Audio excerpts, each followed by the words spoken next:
Nancy Kulp painfully dies after revealing the secret of being a lesbian.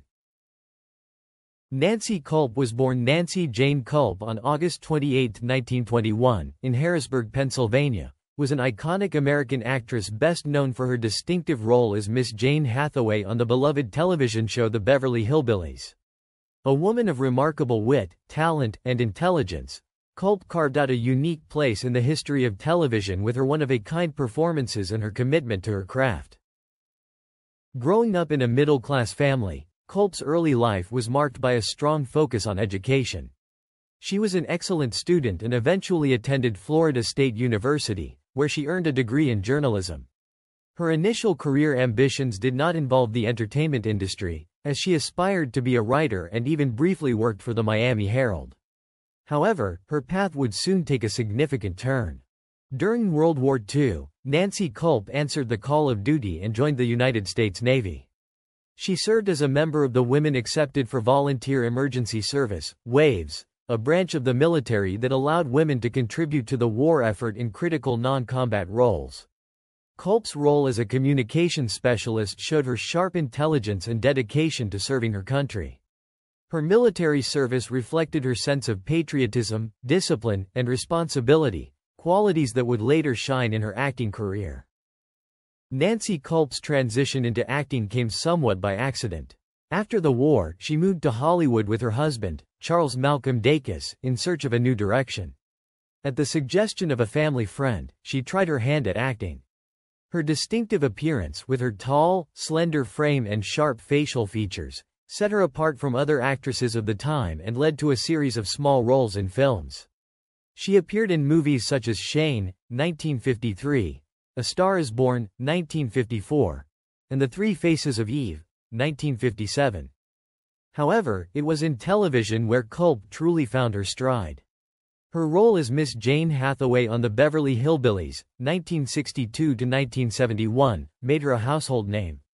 The prim and proper secretary to the bumbling banker Milburn Drysdale, played by Raymond Bailey, Kulp's portrayal was marked by both comedic timing and endearing vulnerability.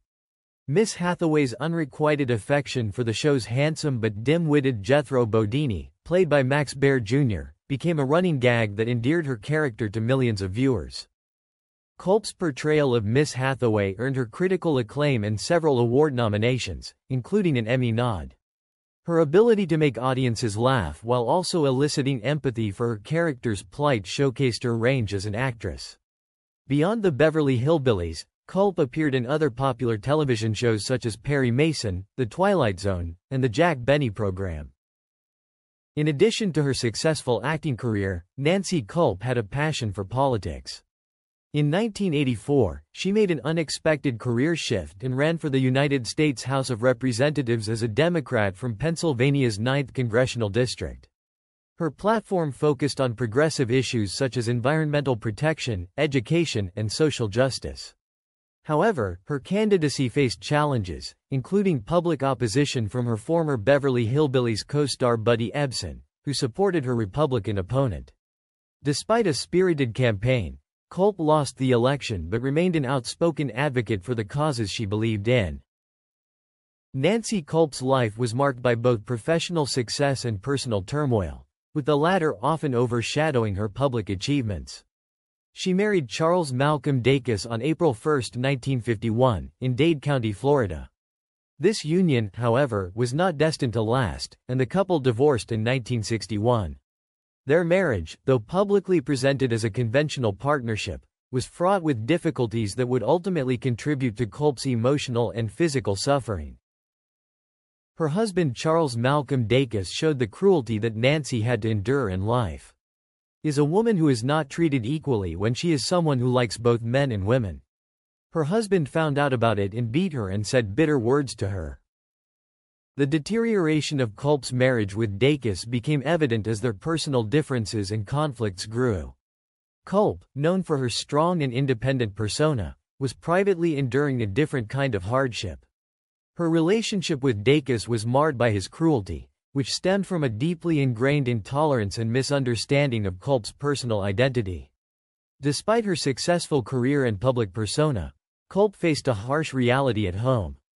Dacus' behavior was a reflection of the broader societal prejudices of the time, and his cruelty was a manifestation of his inability to accept Kulp's complexities and personal truths.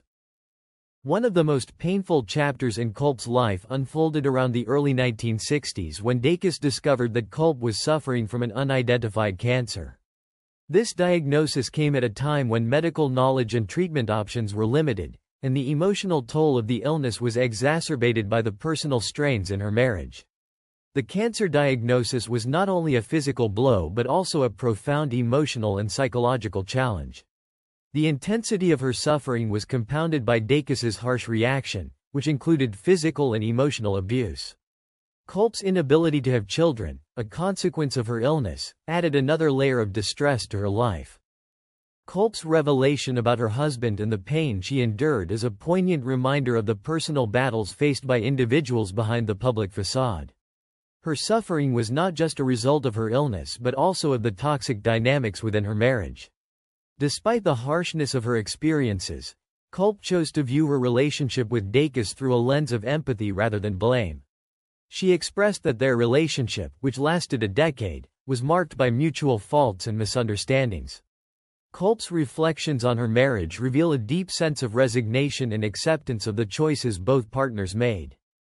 In 1989, Kulp gave an interview to author and LGBT activist Bose Hadla in which she said, "As long as you reproduce my reply word for word and the question, you may use it. I'd appreciate it if you'd let me phrase the question. There is more than one way. Here's how I would ask it. Do you think that opposites attract? My own reply would be that I am the other sort. I find that birds of a feather flock together. That answers your question." Hadla states that Kulp was indicating that she was a lesbian. In the later years of her life, Kulp returned to her academic roots and taught acting at a small college in Pennsylvania. She continued to make occasional television appearances, but her focus shifted toward education and community involvement. Kulp was diagnosed with cancer in the early 1990s, and she passed away on February 3, 1991, at the age of 69. Nancy Kulp's legacy lives on in the many fans who fondly remember her work. Her role as Miss Hathaway continues to be celebrated as one of the most memorable characters in classic television history. In addition to her contributions to entertainment, Kulp is remembered for her commitment to education, public service, and standing up for the causes she believed in. Her life serves as a reminder of the importance of perseverance, as she consistently overcame the odds in both her professional and personal journeys. Kulp's dedication to her craft, her bravery in entering the political arena, and her quiet activism have left a lasting imprint on those who knew her and millions who watched her. In an era when women were often relegated to secondary roles, Nancy Kulp's portrayal of a smart, capable woman on screen, as well as her real-life achievements, stand as a tribute to her remarkable spirit and talent. Today, she is remembered not just for her humor and grace, but for her trailblazing contributions to entertainment, politics, and society.